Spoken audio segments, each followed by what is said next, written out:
इस कथा के बिना अधूरा है सोमवार का व्रत। भगवान शिव पूरी करेंगे सभी इच्छाएं। सोमवार के व्रत को लेकर मान्यता है कि इस व्रत को करने से भगवान शिव अपनी भक्तों की मुराद जल्दी पूरी करते हैं। सोमवार का दिन भगवान शिव को समर्पित है, इसलिए इस दिन भगवान शिव की पूजा और व्रत करने का महत्व और ज्यादा बढ़ जाता है। यदि आप सोमवार के व्रत करते हैं तो आपको सोमवार व्रत कथा पढ़ना बेहद जरूरी है, क्योंकि इसके बिना आपका व्रत अधूरा माना जाता है। आइए जानते हैं सोमवार व्रत कथा। देवों के देव महादेव बहुत ही भोले माने जाते हैं, इसलिए उनका एक नाम भोलेनाथ भी है। पौराणिक मान्यता अनुसार भगवान शंकर को प्रसन्न करने के लिए किसी भी तरह के खास विशेष पूजन की आवश्यकता नहीं होती, क्योंकि कहा जाता है कि वह तो भोले हैं और भक्त की मन से की गई क्षणिक मात्र की भक्ति से ही वह प्रसन्न हो जाते हैं। अगर आप भी शिव की भक्ति और कृपा पाने के लिए सावन के सोमवार का व्रत करते हैं तो इस कथा से भोलेनाथ को प्रसन्न कर सकते हैं। एक बार किसी एक नगर में एक साहूकार था। उसके घर में धन की कोई कमी नहीं थी, लेकिन कोई संतान न होने के कारण वह बहुत दुखी था।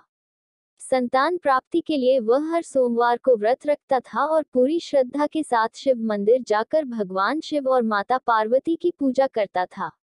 उसकी भक्ति देखकर एक दिन मां पार्वती प्रसन्न होकर भगवान शिव से साहूकार की मनोकामना पूर्ण करने का निवेदन किया। पार्वती जी के आग्रह पर भगवान शिव ने कहा कि हे पार्वती, इस संसार में हर प्राणी को उसके कर्मों का फल मिलता है और जिसके भाग्य में जो हो उसे भोगना ही पड़ता है। लेकिन पार्वती जी ने साहूकार की भक्ति देखकर उसकी मनोकामना पूर्ण करने की इच्छा व्यक्त की। माता पार्वती के आग्रह पर शिवजी ने साहूकार को पुत्र प्राप्ति का वरदान तो दिया, लेकिन उन्होंने बताया कि यह बालक 12 वर्ष तक ही जीवित रहेगा। माता पार्वती और भगवान शिव की बातचीत को साहूकार सुन रहा था, इसलिए उसे ना तो इस बात की खुशी थी और ना ही दुख। वह पहले की भांति शिवजी की पूजा करता रहा। कुछ समय के बाद साहूकार की पत्नी ने एक पुत्र को जन्म दिया। जब वह बालक 11 वर्ष का हुआ तो उसे पढ़ने के लिए काशी भेज दिया गया। साहूकार ने पुत्र के मामा को बुलाकर उसे बहुत सारा धन देते हुए कहा कि तुम इस बालक को काशी विद्या प्राप्ति के लिए ले जाओ। तुम लोग रास्ते में यज्ञ कराते जाना और ब्राह्मणों को भोजन दक्षिणा देते हुए जाना। दोनों मामा भांजे इसी तरह यज्ञ कराते और ब्राह्मणों को दान दक्षिणा देते काशी नगरी निकल पड़े।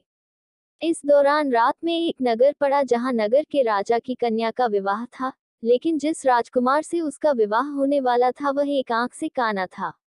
राजकुमार के पिता ने अपने पुत्र के काना होने की बात को छुपाने के लिए सोचा क्यों न उसने साहूकार के पुत्र को दूल्हा बनाकर राजकुमारी से विवाह करा दूं। विवाह के बाद इसको धन देकर विदा कर दूंगा और राजकुमारी को अपने नगर ले जाऊंगा। लड़के को दूल्हे के वस्त्र पहनाकर राजकुमारी से विवाह करा दिया गया। साहूकार का पुत्र ईमानदार था। उसे यह बात सही नहीं लगी, इसलिए उसने अवसर पाकर राजकुमारी के दुपट्टे पर लिखा कि तुम्हारा विवाह तो मेरे साथ हुआ है, लेकिन जिस राजकुमार के संग तुम्हें भेजा जाएगा वह एक आंख से काना है। मैं तो काशी पढ़ने जा रहा हूँ।